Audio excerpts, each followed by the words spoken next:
მოგესალმებით, მეგობრებო.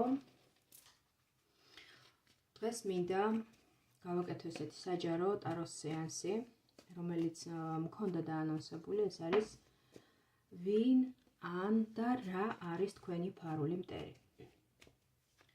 ზოგადად ამ თემის სირთულე მდგომარეობს იმაში, რომ ხშირად ადამიანი ვერ აცნობიერებს, ვერ ხედავს იმ მოწინააღმდეგეს, იმ დაბრკოლებას, იმ წინაღობას, რომელიც არსებობს მის ცხოვრებაში და რომელიც შესაძლებელია იყოს როგორც გარეშე ადამიანი, ფიზიკურად არსებული ცოცხალი ადამიანი, ასევე კონკრეტული მოვლენა, კონკრეტული წინააღმდეგობა გარკვეული მოვლენის ან ვითარების სახით და ასევე შესაძლებელია ეს არ იყოს გარეშე დაბრკოლება, გარე დაბრკოლება, არამედ ეს იყოს თავად მასში არსებული წინააღმდეგობა, თავად მასში არსებული ენერგია, რომელსაც ჩვენ ხშირად მოვიხსენიებთ ხოლმე სხვადასხვა ტერმინოლოგიით, როგორიც არის შინაგანი კომპლექსები, შინაგანი შფოთვა, შიში, სტრესი, კონკრეტული შაბლონი, რომელიც გადმოგვეცა გენეტიკით, გენეტიკურად, ან დროთა განმავლობაში, ბავშვობაში განგვივითარდა, გამოგვიმუშავდა აღზრდის შედეგად, კონკრეტული ოჯახური ტრადიციიდან გამომდინარე, მშობლების მიდგომებიდან გამომდინარე და ასე შემდეგ და ასე შემდეგ.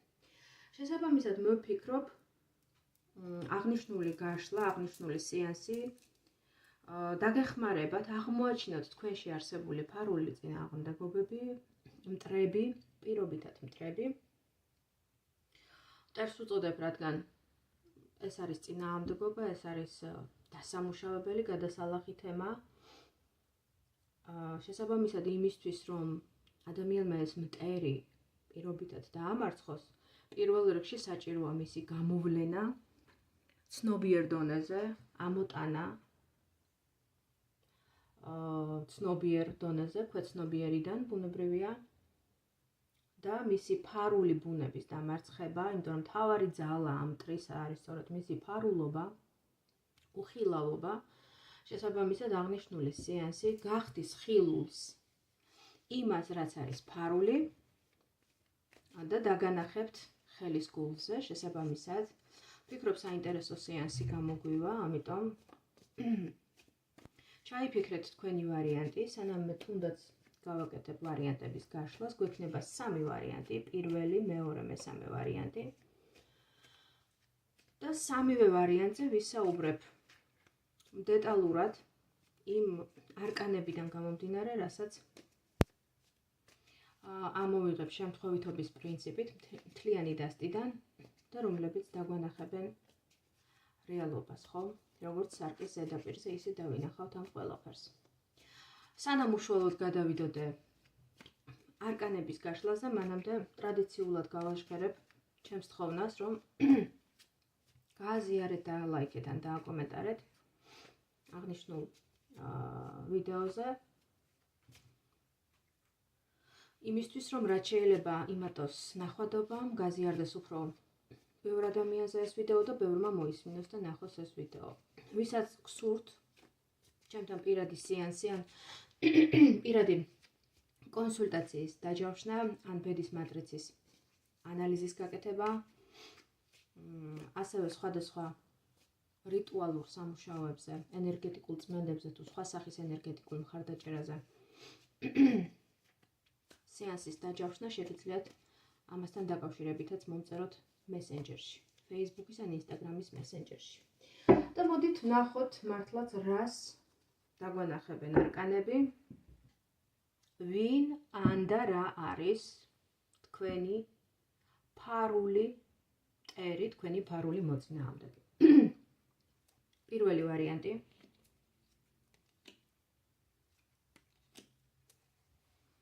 ვინ ან რა არის თქვენი ფარული მტერი. მეორე ვარიანტი.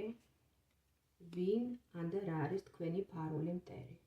თქვენი ფარული მოწინააღმდეგე და მესამე ვარიანტი ვინ ან და რა არის თქვენი ფარული მტერი, თქვენი ფარული მოწინააღმდეგე. ჩაიფიქრეთ ვარიანტი, პირველი ვარიანტი, მეორე ვარიანტი და მესამე ვარიანტი. ან შეგიძლიათ მოისმინოთ მთლიანი გაშლის პროგნოზები სამივე ვარიანტის და შესაბამისად მოახდინოთ რეზონირება თქვენთან, რომელიც უფრო მეტად მოვა თქვენთან, ან სინთეზი გააკეთოთ. პირველი ვარიანტიდან, მეორე ვარიანტიდან ან მესამე ვარიანტიდან. ვინაიდან ბევრი რამ შესაძლებელია გეუცხოვოთ, ბევრი რამ შესაძლებელია ჩათვალოთ, რომ კითხვის ნიშნები გაჩნდეს უпроსწორად თქვენგან, რომ არის კი ესე. ვინაიდან აღნიშნული ეხება თემა თვითონ არის ისეთი სენსიტიური და ისეთი გაუცნობიერებელი, ხო, აბა რას ნიშნავს ფარული მტერი, რადგან ფარულია, ესე იგი ჩვენ მას ვერ ვაცნობიერებთ. ამიტომ კარგად დაფიქრდით, როდესაც მოისმენთ ამ ჩანაწერს, კარგად დაფიქრდით და ძალიან გულწრფელად და გულახდილად უპასუხეთ ყველა თქვენს შეკითხვას საკუთარ თავთან და საკუთარი თავისთვის დასმულს და ვფიქრობ, ბევრი რამ უფრო ცხადი და ნათელი გახდება თქვენთვის. და მოდით ვნახოთ პირველი ვარიანტი. რას გვეუბნება პირველი ვარიანტი? პირველ ვარიანტში ჩვენ ვხედავთ არკანებს, რომლებიც ერთმანეთისგან რადიკალურ ენერგიებს წარმოადგენენ. შესაძლებელია თქვენს ცხოვრებაში ახლა იდგეს ეტაპი, როდესაც ბევრი რამ სახეცვლილებას განიცდიდეს, ბევრი რამ. ეს შეიძლება იყოს ადამიანური ურთიერთობები, ეს შეიძლება იყოს თქვენი შეხედულებები, თქვენი ხედვები, თქვენი დამოკიდებულებები, გარემოცვა, ადამიანები, რომლებიც რაღაცა ძველ შაბლონებში, ის რაც მუშაობდა ადრე და ის როგორი წარმოდგენებიც თქვენ თავად გქონდათ ადრე და როგორც მიგაჩნდათ სწორად, აი ამ ძველ შაბლონებში ეს ყველაფერი ვეღარ ან აღარ თავსდება. შესაძლებელია პირდაპირ მნიშვნელობით განიცდიდეთ გარკვეულ დანაკარგებს. ყოველ შემთხვევაში თქვენი აღქმები იქნება ასეთი.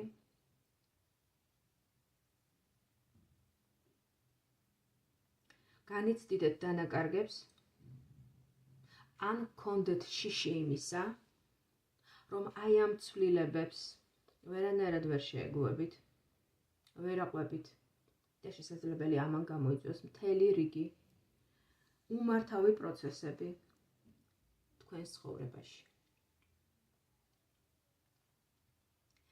შესაძლოა თქვენს რეალობაში გამოჩნდნენ ისეთი ადამიანები, რომლებიც არიან ამბიციურები, აქტიურები, ცეცხლოვანები, რაღაცნაირად ადამიანები, რომლებსაც შეუძლიათ ინიციატივის აღება, შეუძლიათ ლიდერობა, ჩანან და ამით თქვენ გჩრდილავენ, კონკურენციას გიწევენ.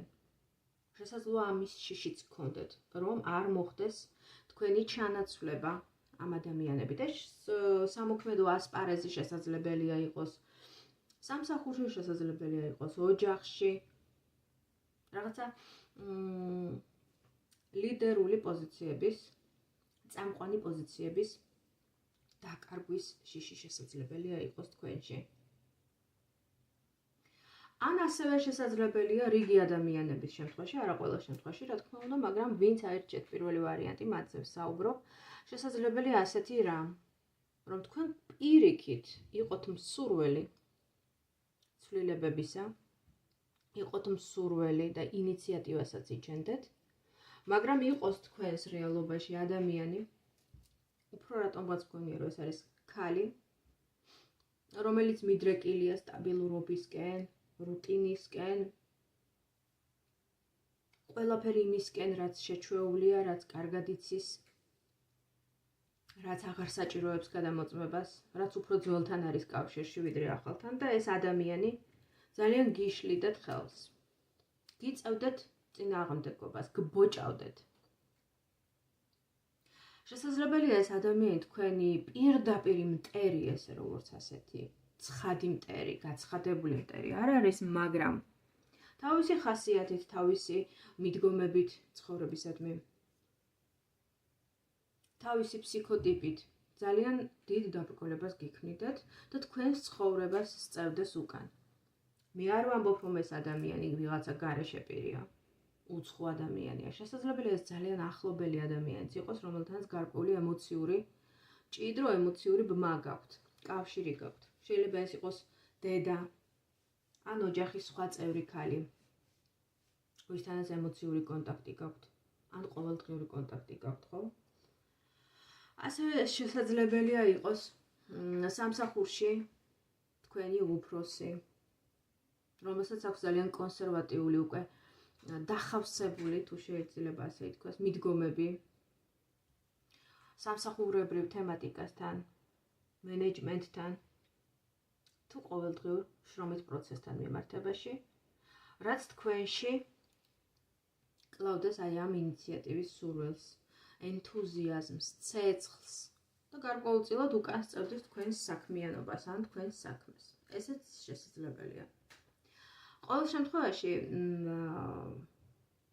ერთი რამ, რაც ყველას აერთიანებს, ვინც პირველი ვარიანტი აერჩიეთ, ყველა თქვენთანაც არის ის, რომ ცვლილებები გარდაუვალია.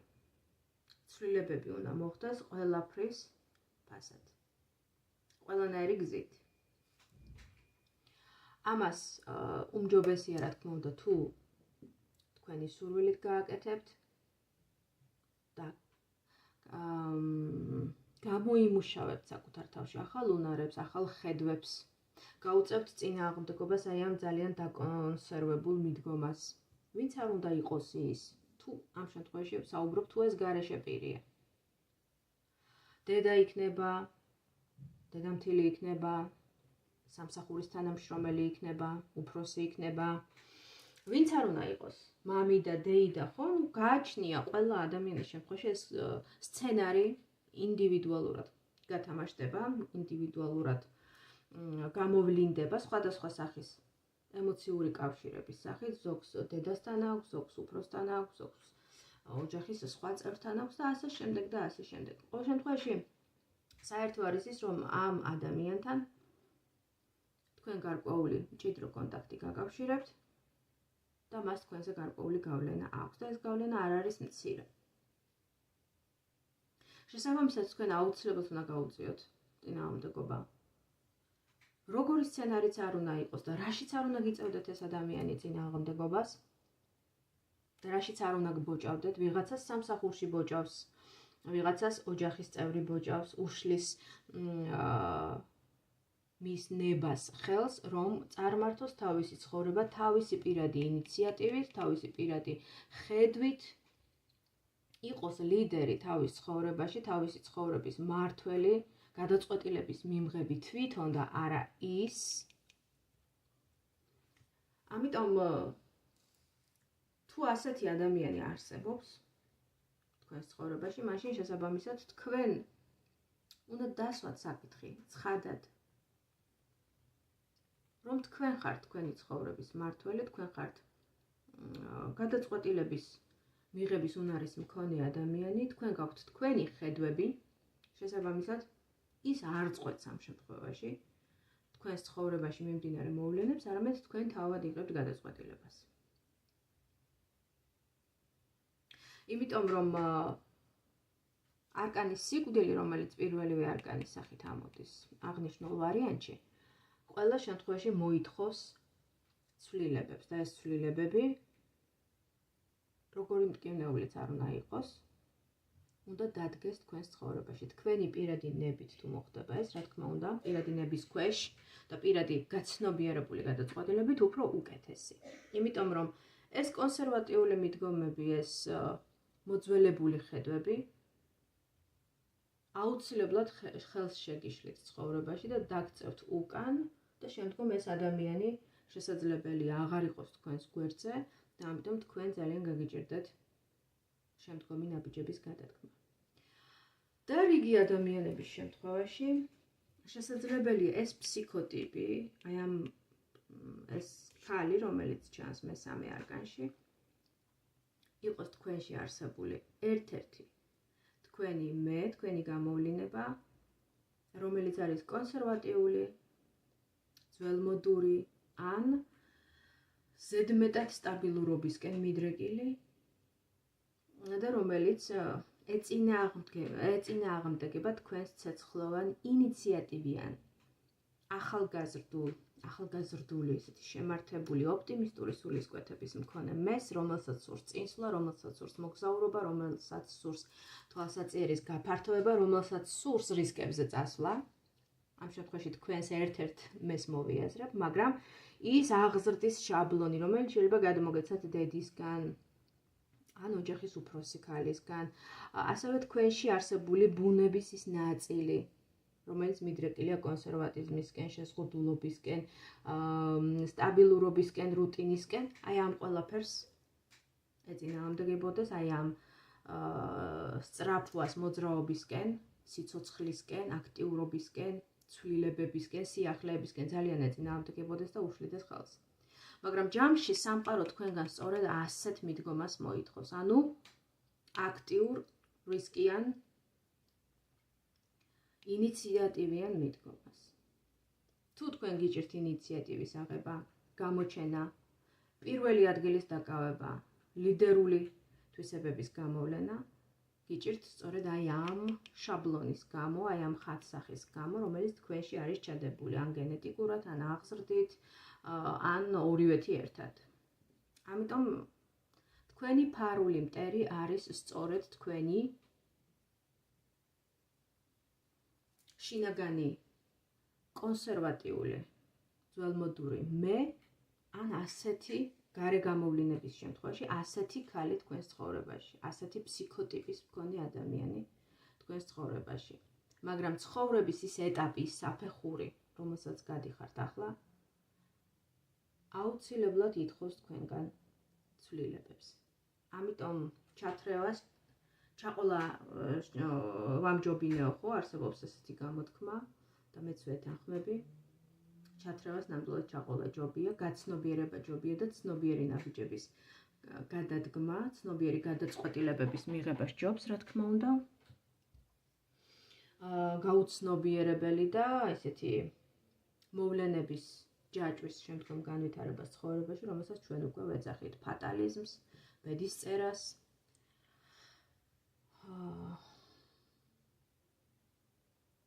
და რაღაცა ესეთი იმას, რა ქვია, ისეთ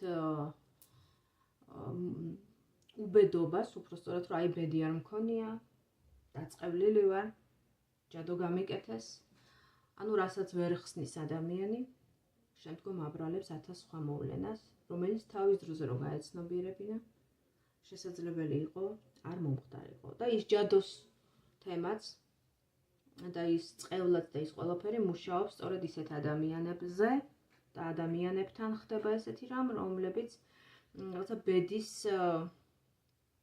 სათამაშოდ იქცევიან ხოლმე, ანუ გაუცნობიერებელი ადამიანი, რომელიც აი ესე მიყვება ცხოვრების დინებას, ხო? არ გააჩნია საკუთარი ნება და საკუთარი პირადი, ასე ვთქვათ, აზრის დაფიქსირების და შემდგომ მისი განხორციელების უნარი და ენერგია არ გააჩნია. აი ესეთი იყო პირველი ვარიანტი, ჩემო მეგობრებო. და მოდით ნახოთ მეორე ვარიანტი. მეორე ვარიანტში ჩვენ ხედავთ პროცესს, რაღაცნაირ სამუშაო პროცესია, ესეთი რუტინული სამუშაო, რომელიც შესაძლებელია სრულდება სადმე ხელსაქმის სახით, ან საოფისე სამსახურის სახით შესაძლებელია იყოს. ყოველ შემთხვევაში აქ მე ვფიქრობ, რომ უფრო მეტად გარეშე მტერთან, გარე მტერთან შესაძლებელია ფარულ მტერთან, შესაძლებელია გქონდეთ შეხება, ვიდრე ვთქვათ, შინაგან მდგომარეობასთან, თუმცა აქ მეორე მხარეც არის, რომ რაღაცა ისეთ პროცესს ვხედავ, თითქოს მოვლენები ძალიან სწრაფად ვითარდება თქვენთან და ამ სწრაფ დინებას, სწრაფ ცვლილებებს მოვლენებისა მოაქვს გარკვეული სტრესი და გაქცევთ გარკვეული წნეხის ქვეშ. თითქოს ესეთი მოვიდა ახლა ინსპირაცია, რომ ესეთი ხედვა მქონდა, რომ თითქოს ხართ ისეთ სამუშაო გარემოში, ან ზოგადად ისეთი გარემოცვა თქვენს გარშემო, სადაც შესაძლებელია ითხოვენ საქმის ძალიან სრულყოფილად შესრულებას, ზედმიწევნით, სკრუპულოზურად, სიზუსტით და ეს გარკვეული სტრესის გამომწვევსაც წარმოადგენს თქვენთვის, ვინაიდან არ არსებობს იდეალური სამუშაო პროცესი და რაღაცა შეცდომა შეიძლება დაუშვას ადამიანმა და ეს არ უნდა იქცეს იმ კონკრეტული სამსახურისთვის რაღაცა ქვეყნიერების აღსასრულად, ხო? აქ ასევე ჩანს ახალგაზრდა ადამიანი, რომელიც ძალიან მკაცრად და თუმცა ფარულად აკვირდება თქვენს სამუშაო პროცესს, ყველა დეტალს და შესაძლებელია მიჰქონდეს ენები. ამით, ანუ თქვენი პიროვნებით და თქვენი სამუშაო უნარებით და სამუშაო რუტინით დაინტერესებულ ადამიანთან მიჰქონდეს ეს ენები, ჭორები და ეს ყველაფერი ხდებოდეს, რა თქმა უნდა, თქვენგან ფარულად. ან შეიძლება გრძნობთ კიდეც რაღაცა ასეც მსგავს. მეორეს მხრივ, თუ ამ ვარიანტს შევხედავთ როგორც ორმხრივად, ანუ როგორც ფარული მტერი, როგორც გარეგანი გამოხატულების ადამიანის სახით, ასევე შინაგანი მდგომარეობის სახით, მეორეს მხრივ ეს შეიძლება იყოს ზედმეტად მკაცრი დამოკიდებულება საკუთარი თავის მიმართ, საკუთარი სამუშაო, ასე ვთქვათ, პროცესის მიმართ და საკუთარი სამუშაო ვალდებულებების და მოვალეობების მიმართ ზედმეტად ბევრს ითხოვდეთ თქვენი თავისგან, ან თვითონ სამუშაო პროცესი, არ ვიცი მე ახლა თქვენ რა ვითარებაში იმყოფებით და როგორ მუშაობთ, ძალიან ბევრი ვალდებულებებისა და მოვალეობების ერთობლიობისგან შედგებოდეთ, შესაბამისად ერთი ადამიანისთვის ეს ძალიან ბევრი იყოს, ამიტომ თქვენ ხართ მოსწრებაზე, რაღაცა გადარბენაზე და ესეც ძალიან ცუდად აისახება თქვენს მენტალურ ენერგიაზე, თქვენს გონებაზე, თქვენს ფიქრებზე და გარკვეულ, ასე ვთქვათ, ენერგიას ქაჩავს, ჭარბად, რა თქმა უნდა, ქაჩავს თქვენგან, რაც უკვე წინააღმდეგობას და წინაღობას წარმოადგენს თქვენთვის. რაც შეეხება პირდაპირ, ასე ვთქვათ, პიროვნების სახით შესაძლებელია, როგორც აღვნიშნე, ეს იყოს დაჩქარებული სამუშაო პროცესი, ვთქვით, შინაგანი მდგომარეობაც აღვნიშნე, ასევე შეიძლება იყოს ახალგაზრდა, ეს არ არის რაღაცა თანამდებობის პირი, ან ესეთი ადამიანი, რომელსაც რაღაცა ძალაუფლება, პოზიცია, თანამდებობა ან სტატუსი გააჩნია, არა, ეს არის რაღაცა რომ გააგზავნიან, გამოაგზავნიან შიკრიკივით ადამიანი, რომელსაც მოაქვს ენები, ეს ძალიან ცუდი მდგომარეობა და ძალიან ცუდი სამსახურია, მაგრამ არსებობს ასეთი ადამიანი, ყოველ შემთხვევაში აქ რიგი ადამიანებისთვის შესაძლებელია ფარულ მტერს წარმოადგენდეს სწორედ ასეთი მოყურადებული ადამიანი, რომელიც ძალიან ისე მოხერხებულად აკვირდება თქვენს სამუშაო პროცესს, თქვენს პიროვნებას და შესაბამისად ზურგს უკან მიდის თქვენი პიროვნების განხილვა აი ამ ადამიანისგან მიტანილი ამბების და ენების საფუძველზე. ამიტომ თუ გენიშნათ ეს მდგომარეობა, რაღაცნაირად იყავით ფრთხილად და მეტად ყურადღებით და რაღაცნაირად უფრო დააფასეთ საკუთარი თავი და ან მოითხოვეთ შესაბამისი ანაზღაურება იმ სამუშაო ვალდებულებების შესრულებისთვის და იმ პასუხისმგებლობისთვის, რაც დაგაკისრეს, ან მაშინ რაღაცნაირად მოითხოვეთ სამუშაო გრაფიკის მოწესრიგება, იმიტომ რომ აქ ჩანს ძალიან დიდი დატვირთვა და შესაბამისად სწორედ ეს ერთ-ერთი ასე ვთქვათ გარემოება შეიძლება სწორედ რომ იყოს ჭარბი დატვირთვა ერთი ადამიანისთვის და ჭარბი პასუხისმგებლობების შესრულება. ამიტომ გაითვალისწინეთ ეს ინფორმაცია, ეს პროგნოზი და ეცადეთ რომ უფრო მეტად დაიცვათ თქვენი პიროვნება, თქვენი სამუშაო პროცესი. ან თუ ეს ეხება, თქვათ, ოჯახში არსებულ სიტუაციას, მაშინ ეცადეთ რომ რაღაცნაირად დააბალანსოთ თქვენი ვალდებულებები ოჯახის წევრების მიმართ და იმაზე მეტი არ იტვირთოთ და იმაზე მეტი არ გააკეთოთ, ვიდრე ეს ერთ ადამიანს შეუძლია, ხო და რაც ნორმაა ერთი ადამიანისთვის. აი ესეთი იყო მეორე ვარიანტი, ჩემო მეგობრებო და მოდით ნახოთ მესამე ვარიანტი. პირველ ვარიანტში უფრო გლობალური ენერგიები ამოვიდა, ვიდრე მეორე ვარიანტში. მოდით ნახოთ მესამე ვარიანტიც. მესამე ვარიანტში რაღაცა დაახლოებით მსგავსი ამოდის, რაც მესამე ვარიანტში, თუმცა აქ თემა ცოტა სხვა არის, აქაც რაღაცა ესეთი ქალის არქეტიპი ამოდის, ძლიერი ქალის, ამოდის იმპერატრიცა, რომელიც შესაძლებელია იყოს ენერგია, თქვენში არსებული ფემინური ენერგია, ანიმას ენერგია, მეორენაირად ფსიქოლოგიის ენაზე თუ ვისაუბრებთ, ან თქვენში არსებული ანუ ქალური ენერგია, რომელსაც ძალიან დიდი გავლენა აქვს ზოგადად თქვენზე, თქვენს ფსიქიკაზე და შესაბამისად თქვენს ცხოვრებაზეც. ეს შესაძლებელია იყოს ძლიერი დედის არქეტიპი, ძლიერი დედის ხატსახე, რომელიც არის თქვენში კარგად ჩამჯდარი და რომელსაც ასევე აქვს თქვენზე ძალიან დიდი გავლენა. და რატომ ამოვიდა ის ახლა აქ და რისი თქმა უნდა ამ ენერგიას თქვენთვის?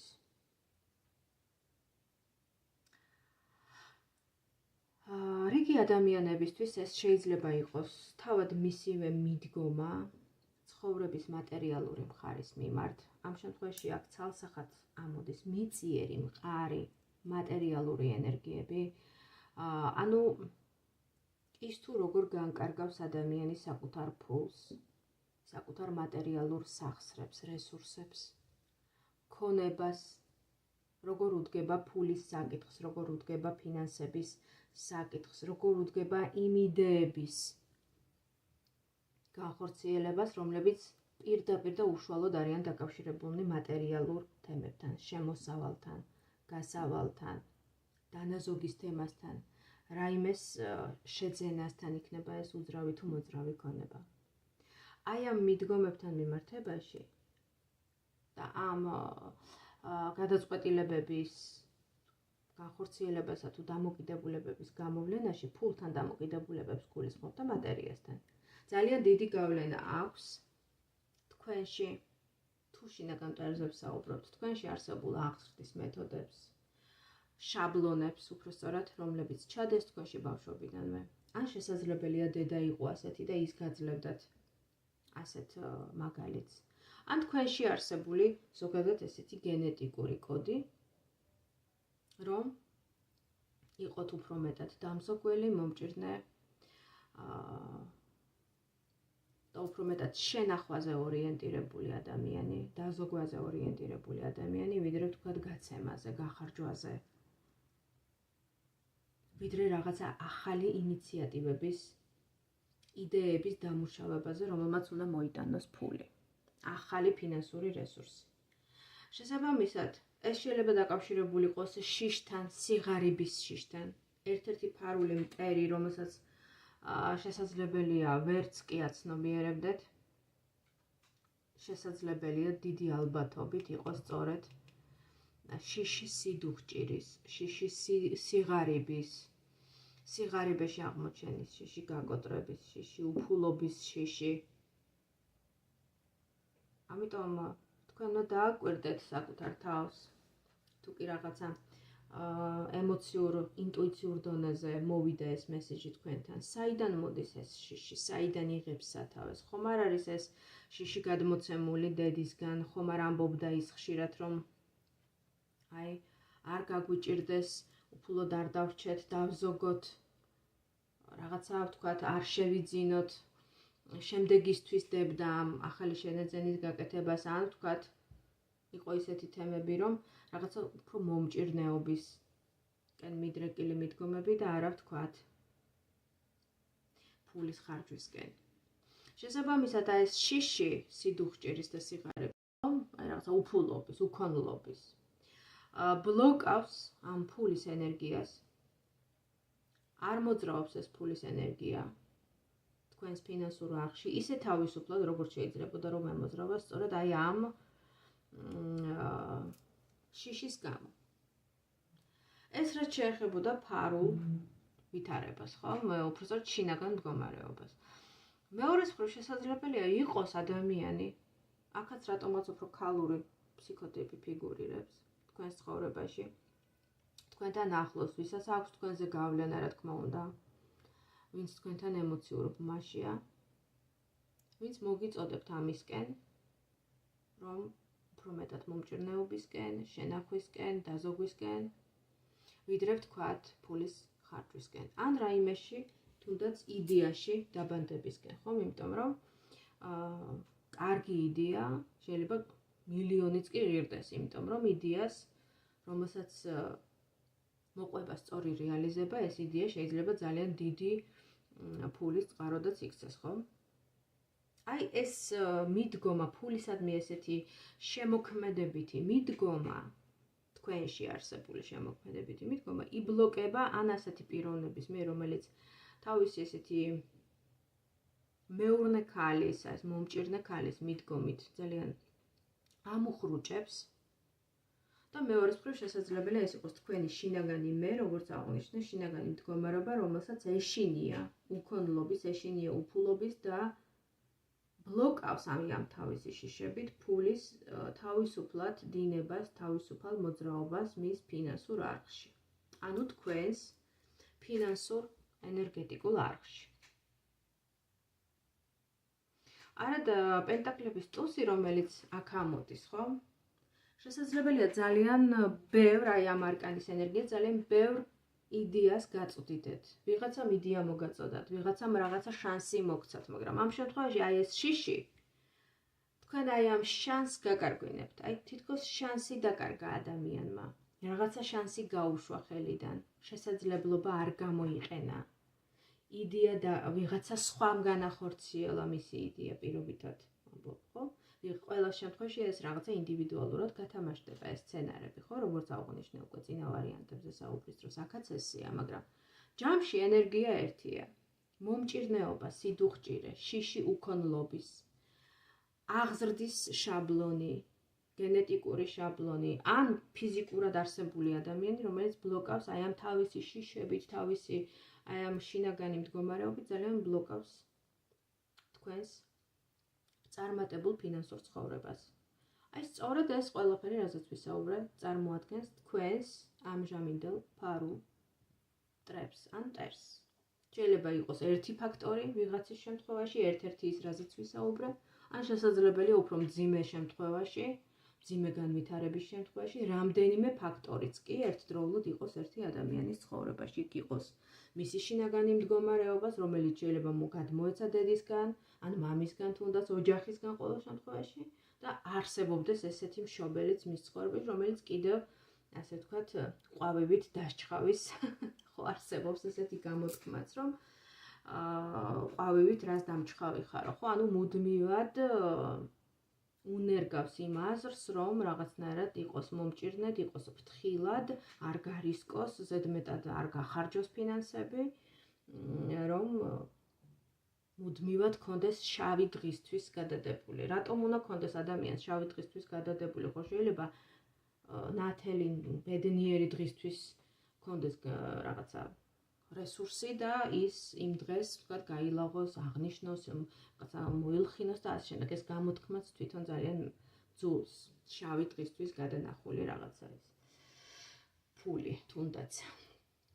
ამიტომ თუ მოვიდა რაღაცნაირად ეს ინტუიციურ დონეზე, ან შეიძლება ცნობიერ დონეზეც უკვე ეს მესიჯები თქვენთან, ეცადეთ რომ აი ამ თემებზე იმუშაოთ სხვადასხვა ტექნიკებით, სხვადასხვა საშუალებებით, მანიფესტაციებით, თუნდაც საკუთარ თავზე მუშაობით, იმისთვის რომ რაღაცნაირად ეს შაბლონი, ეს ფარული მტერი დაამარცხოთ. აი ესეთი გახლდათ მესამე ვარიანტი, ჩემო მეგობრებო. კიდევ ერთხელ განმეორდები და ვიტყვი, თუ მოვიდა ეს ინფორმაცია თქვენთან და გენიშნათ რაღაცეები, ენერგობალანსისთვის დალაიქეთ და აკომენტარეთ და გააზიარეთ აღნიშნული ვიდეო, ხოლო თუ უფრო დეტალური და ესეთი პირადი სეანსის სურვილი გაქვთ, შეგიძლიათ მომწეროთ პირადი შეტყობინება მესენჯერში.